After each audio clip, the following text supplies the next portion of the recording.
କଣ୍ଟ୍ରାକ୍ଟରର ଖେଳ ଶ୍ରମିକମାନଙ୍କ ପାଇଁ କାଳ। ଖୋର୍ଦ୍ଧା ମଦ ନିଗମରେ କୌଣସି କାରଣ ନଥାଇ ଛୋଟାଇ ପ୍ରତିବାଦରେ ମଦ ନିଗମ ସାମ୍ନାରେ ଶ୍ରମିକ ସହ ତାଙ୍କର ପରିବାର ଯୋଡ଼ି ହୋଇ ନ୍ୟାୟ ଭିକ୍ଷା ମାଗୁଥିବା ଦେଖିବାକୁ ମିଳିଥିଲା। ପ୍ରକାଶ୍ୟ ଅକ୍ଟୋବର ମାସ ଶେଷ ତାରିଖ ପର୍ଯ୍ୟନ୍ତ 42 ଶ୍ରମିକମାନେ ଦୀର୍ଘ 12ରୁ 15 ବର୍ଷ ଧରି ଗାଡ଼ିରେ ଲୋଡ୍ ଅନଲୋଡ୍ କରି ଆସୁଥିବା ବେଳେ ହଠାତ୍ ନଭେମ୍ବର 1 ତାରିଖରୁ ଏକ ନୂଆ କଣ୍ଟ୍ରାକ୍ଟର ଆସି ନୂତନ ପିଲାଙ୍କୁ ଥଇଥାନ କରିଥିବା ବେଳେ ଆଗରୁ ଅଥଚ ଅକ୍ଟୋବର 31 ତାରିଖ ପର୍ଯ୍ୟନ୍ତ କାମ କରି ଆସୁଥିବା ଶ୍ରମିକମାନଙ୍କୁ ତୁମେମାନେ ଆଉ କାମକୁ ଆସିବା ଆବଶ୍ୟକ ନାହିଁ ବୋଲି 1 ତାରିଖ ନଭେମ୍ବରରେ ଶୁଣାଇ ଦିଆଗଲା। ଶ୍ରମିକମାନଙ୍କୁ ଗୁରୁତର ଆଘାତ ଦେବାରୁ ଶ୍ରମିକମାନେ ସେଠାରେ ଧାରଣାରେ ବସି ରହିଲେ। ଏହି ଖବର ବିଜୁଳି ବେଗରେ ପ୍ରସାରିତ ହେବାରୁ ଜିଲ୍ଲାପାଳ ସ୍ଥାନୀୟ ବିଧାୟକ ଶ୍ରମ ବିଭାଗକୁ ତୁରନ୍ତ ହସ୍ତକ୍ଷେପ କରି କାର୍ଯ୍ୟାନୁଷ୍ଠାନ ନେବାକୁ ନିର୍ଦ୍ଦେଶ ଦେଇଥିବା ବେଳେ ଡିଏଲସି ଡେପୁଟି ଲେବର କମିଶନରଙ୍କ ହସ୍ତକ୍ଷେପ ଫଳରେ କଣ୍ଟ୍ରାକ୍ଟର ଦିନ ପରେ ଦିନ ଗଡ଼ାଇ ଚାଲିଲା। ଡିଏଲସିଙ୍କ କଡ଼ା ନିର୍ଦ୍ଦେଶ ପାଇ 8 ତାରିଖକୁ ଆସି ଏକ ଲିଖିତ ପ୍ରତିଶ୍ରୁତି ଦେଇଗଲା ସମସ୍ତ ଶ୍ରମିକଙ୍କୁ ପୁନର୍ବାର ଥଇଥାନ କରିବି। ସେହି ସମୟରେ ଉପସ୍ଥିତ ଥିଲେ ନିଗମର general manager Sanjay Kumar Raut, DLC Ajay Kumar Pradhan, ଠିକାଦାର ନୂଆ ମନୋଜ କୁମାର ରଥ, ପୁରୁଣା ଠିକାଦାର ମନୋଜ ପ୍ରତାପ ପ୍ରମୁଖଙ୍କ ଉପସ୍ଥିତିରେ ଏକ ଅଣ୍ଡରଟେକିଂ ହୋଇଥିବା ବେଳେ ଦିନ ପରେ ଦିନ ଗଡ଼ାଇ ଚାଲିଲା। 1 ମାସ ପୂରିବାକୁ ଯାଉଥିବା ବେଳେ ଶ୍ରମିକମାନଙ୍କ ମଧ୍ୟରେ ଭୟର ବାତାବରଣ ଖେଳି ଯାଇଥିଲା। ଆଜି ଶ୍ରମିକଙ୍କ ସହ ପରିବାର ସେଠାକୁ ଆସି ଧାରଣାରେ ବସିଥିବା ବେଳେ ଶହ ଶହ ଟ୍ରକ୍ ମଦ ନିଗମରେ ଅଟକି ରହିଥିବା ଦେଖିବାକୁ ମିଳିଥିଲା। ଏଠାରେ ପ୍ରକାଶ ଦିନକୁ 3 କୋଟି ଟଙ୍କାର ରାଜସ୍ୱ ଏହି ନିଗମରେ ହେଉଥିବା ବେଳେ ଆଜି ସମ୍ପୂର୍ଣ୍ଣ ଠପ୍ ହୋଇଯାଇଥିବା ଜଣାପଡ଼ିଛି। ଏଠାରେ ପ୍ରକାଶ କାହା ବଳରେ ଠିକାଦାର ବଳିଆନ ମୁଖ୍ୟ ପ୍ରଶ୍ନ ସୃଷ୍ଟି କରିଛି। ଖୋର୍ଦ୍ଧାରୁ ସୈୟଦ ଲିଆକତ ଅଲିଙ୍କ ରିପୋର୍ଟ, ଆୱାଜ ଓଡ଼ିଶା।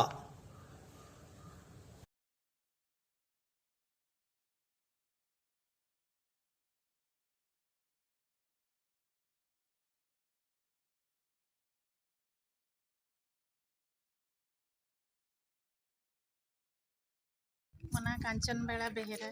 ତରତୁଆ ନିଗମ ସଂସ୍ଥାରେ ମୋ ସ୍ୱାମୀ କାମ କରନ୍ତି ଶ୍ରମିକ ହିସାବରେ।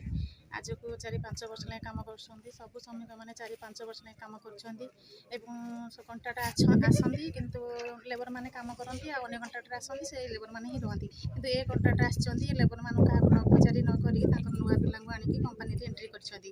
କିନ୍ତୁ ଏମାନେ ଲେବର ଅଫିସକି ଯାଇଥିଲେ, କଲେକ୍ଟର ଅଫିସ ଯାଇଥିଲେ, ତାପରେ ମ୍ୟାନେଜରଙ୍କୁ ଦେଖା କରିଥିଲେ, ବ୍ୟାଙ୍କ ମାନଙ୍କୁ ଦେଖା କରିଥିଲେ, ଜିଏମ୍କୁ ଦେଖା କରିଥିଲେ, ସମସ୍ତେ ତାଙ୍କୁ ପରମିଶନ ଦେଲେ, ସମସ୍ତଙ୍କ କଥା ଶୁଣିଲେ ଏବଂ ଲେବର ଅଫିସରୁ ଯେଉଁ ତାଙ୍କର କ୍ରାଇଟେରିଆ ଗଭର୍ଣ୍ଣମେଣ୍ଟ ନିୟମ ଅନୁଯାୟୀ ଆମକୁ ପୋଷ୍ଟିଂ ଦେବେ ବୋଲି କିଛି ପ୍ରମାଣପତ୍ର ଦେଇଥିଲା ପରେ ପ୍ରମାଣ ଦେଖିଲା ପରେ ନୂଆ କଣ୍ଟ୍ରାକ୍ଟ କହିଲେ ଯେ ମୁଁ 15 ଦିନ ଭିତରେ ଏମାନଙ୍କୁ ପୋଷ୍ଟିଂ ଦେବି। ଏମାନେ 15 ଦିନ ଅପେକ୍ଷା କଲେ। ହଉ 15 ଦିନ ତ କହିଛନ୍ତି, ଟିକେ ରହିଯିବା।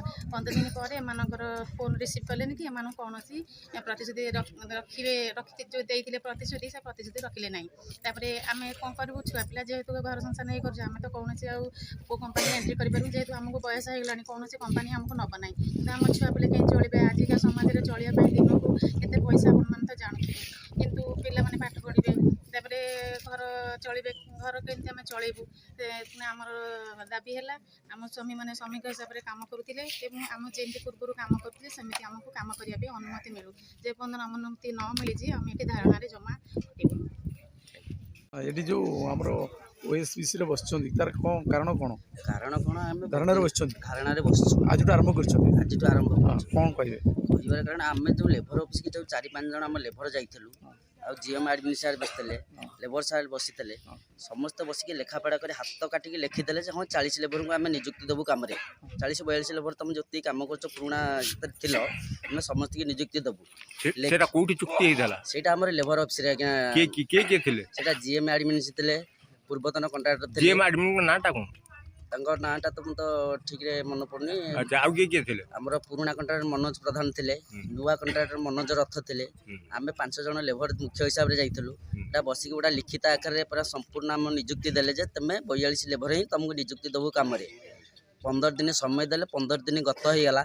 ଆମକୁ ଯେତେ ଫୋନ୍ ଫାନ୍ କଲେ ବି ଆମର ଫୋନ୍ ଫାନ୍ ବି ସେ ଉଠାଉନାହାନ୍ତି।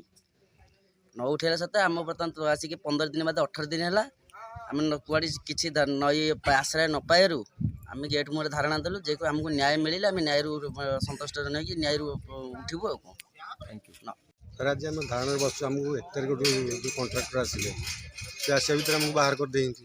1 ତାରିଖକୁ ଆମକୁ ଦେଲେ ନ୍ୟାୟ ଦେବେ ବୋଲି କହିଥିଲେ।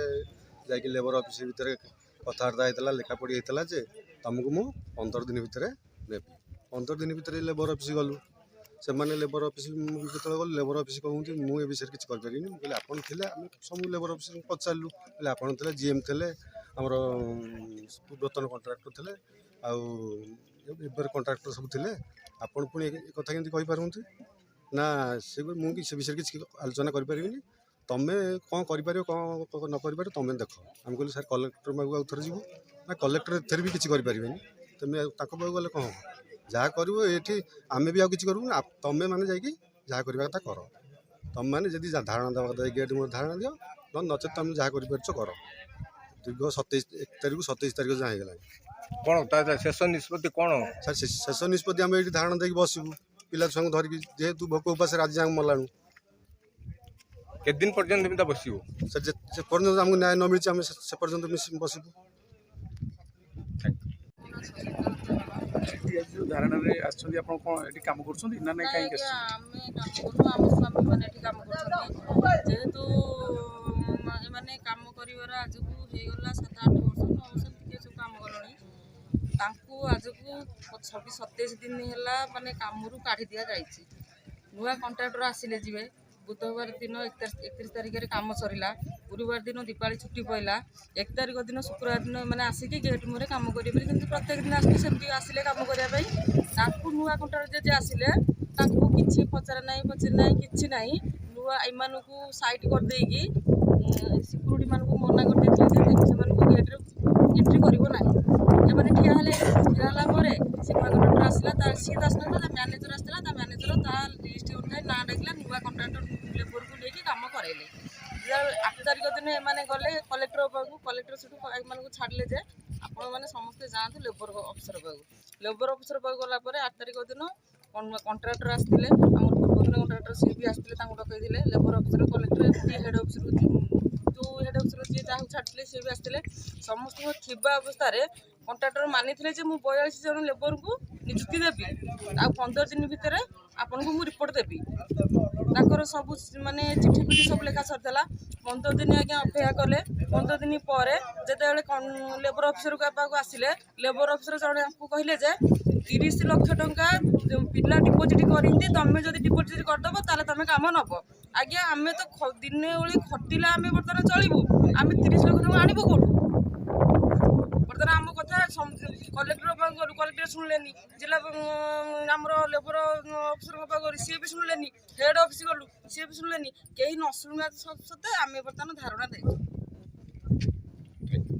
ଯେଉଁ OSBCରେ ବସିଛନ୍ତି ଧାରଣା କ'ଣ ପାଇଁ ବସିଛନ୍ତି ସେ କଣ୍ଟ୍ରାକ୍ଟର 8 ତାରିଖରେ ବସିକି ଫାଇନାଲ୍ କରିଥିଲେ ଯେ 15 ଦିନ ଭିତରେ ଆମର କାମରେ ନିୟୋଜିତ କରିବେ ବୋଲି ଲେବର ଅଫିସରେ GM ଆଡ଼ମିନ୍ ବସିଥିଲେ ତାପରେ ପୁଣି ସେଠୁ କାଗଜ ଦେଲା ବେଳକୁ ବର୍ତ୍ତମାନ ଲେବର ଅଫିସର ଆମ ସେ ଖେଳୁଛନ୍ତି କହୁଛି ଯଦି କଣ୍ଟ୍ରାକ୍ଟର କହୁଛି 30 ଲକ୍ଷ ତୁମେ ଦେଇକି ତୁମେ କାମ କର ତାପରେ ସେଠୁ ଏ କଥା କହିଲେ ତାପରେ ଆମକୁ କହୁଛି ଆଧାର କାର୍ଡ଼ ଦିଅ ଯେତେ ପିଲା ଜଣ କାମ କରୁଛନ୍ତି ପିଲାଙ୍କ ଆଧାର କାର୍ଡ଼ ଦିଅ ତାଙ୍କର କେତେ ଦିନ ହେଲା କାମ କଲେଣି ତାଙ୍କ ଗାଁ ଠିକଣା ଫୋନ୍ ନମ୍ବର ସବୁ ଦିଅ କେତେ କହୁଛି ଆପଣଙ୍କୁ ଡାକିଥିଲେ ଏଇନାକୁ ସେଠି ବସିକି କଥାବାର୍ତ୍ତା ହେବା ପାଇଁ ଆପଣ ଅଫିସର ଡାକିଥିଲେ ଶାଖା ପରିଚାଳକ ଥିଲେ ସେ କ'ଣ କହିଲେ ମାନେ କ'ଣ କହିବେ ଦେଖନ୍ତୁ ଲେବର କଣ୍ଟ୍ରାକ୍ଟର ଯିଏ ଆଉ ଶ୍ରମିକମାନଙ୍କ ଭିତରେ ଆପୋଷ ସମାଧାନ ହେଇଯାଉ ମୁଁ ଚାହିଁବି କାରଣ ୟା ଫଳରେ OSBC ଡିପୋ ବନ୍ଦ ରହିଲା ଫଳରେ ଯେତେ ଯେଉଁ ଡିଷ୍ଟ୍ରିକ୍ଟରୁ ଆମର ଫରେନ୍ ଲିକର ବିୟର ଯେଉଁଗୁଡ଼ା ଯାଉଛି ସେଠି ସର୍ଟ ସପ୍ଲାଏ ହେବ ସର୍ଟ ସପ୍ଲାଏ ହେଲେ କୌଣସି ପ୍ରକାର ପ୍ରୋବ୍ଲେମ୍ ହେଇପାରେ ତେଣୁ ଲେବର କଣ୍ଟ୍ରାକ୍ଟର ଆଉ ଯେଉଁ ଆଗ ଲେବର ଯେଉଁମାନେ ଥିଲେ ଏଜିଟେସନରେ ବସିଛନ୍ତି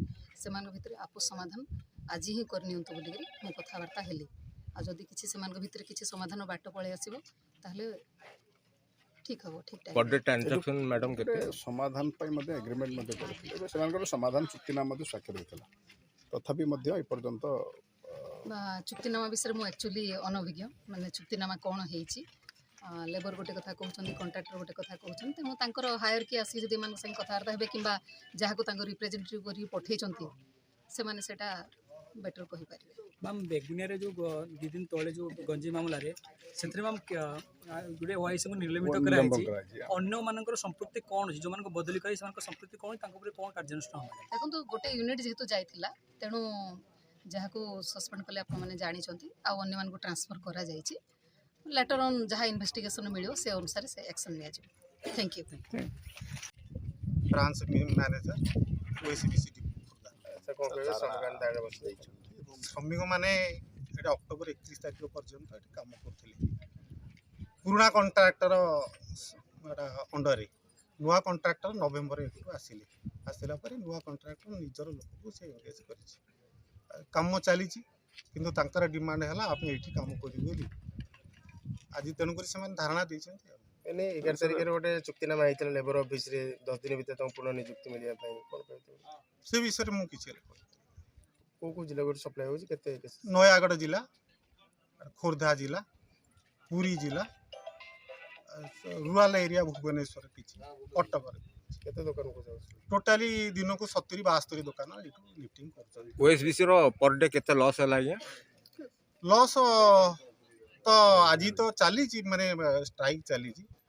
ଆମର ଏଠି ଆଭରେଜ ଟ୍ରାଞ୍ଜାକ୍ସନ ମାନେ ଯୋଉଟା 3 କୋଟିର ଟ୍ରାଞ୍ଜାକ୍ସନ Per day? ଏବେ ଅବକାରୀ ନିରୀକ୍ଷକ ଆସିଥିଲେ ଏବଂ ଆଲୋଚନା ମଧ୍ୟ ହେଲା। କ'ଣ ସେ ଆଲୋଚନା ହେଲା କ'ଣ? ନାଇଁ ଆଲୋଚନା ହିସାବରେ ତାକୁ କହିଲେ ଯେ ସେ ଯୋଉ ନୂଆ କଣ୍ଟ୍ରାକ୍ଟର କହିଲେ ଏବେ 20 ଜଣଙ୍କୁ ସେମାନେ ଆଜି ହିଁ ନେଇଯିବେ ଯେଉଁମାନେ ପ୍ରୋଟେଷ୍ଟ କରୁଛନ୍ତି। ଆଉ ପରବର୍ତ୍ତୀ ସମୟରେ ତାର ରିକ୍ୱାରମେଣ୍ଟ ଅନୁସାରେ ସେଇ ଲୋକଙ୍କୁ ନେବା ପାଇଁ ସେ ପ୍ରତିଶ୍ରୁତି ଦେଲା। କିନ୍ତୁ ଶ୍ରମିକ ସଙ୍ଗଠନ ମାନୁନାହାନ୍ତି। କ'ଣ ଏବେ ଆଗାମୀ ପଦକ୍ଷେପ ରହିବ ଓଏସବିସିର? ଓଏସବିସି ଆଉ କ'ଣ ସେ ତ ଆମେ ଆଉ କିଛି କରିପାରିବୁ ନାହିଁ। ସେ ତ କହିଲା ଯେ 20 ଜଣ ଆଜି ନେବା ପାଇଁ ସେମାନେ ରାଜି ନୁହନ୍ତି। 42 ଜଣ ଲୋକ ନେଇକି ସେ ଚଳେଇ ପାରିବନି ଏଠି ମନା କରୁଛି। କ୍ଷତି ହେବ ବର୍ତ୍ତମାନ କେମିତି କ'ଣ ଓଏସବିସି କ'ଣ ତା ଉପରେ? କ୍ଷତି ତ ହେଇନି। ଆଜି ଯଦି ହବ କରାଯିବ। ସେଥିପାଇଁ ଆମେ ଆଉଥରେ ବସିକି ତାର ନିଷ୍ପତ୍ତି କ'ଣ ନେବୁ।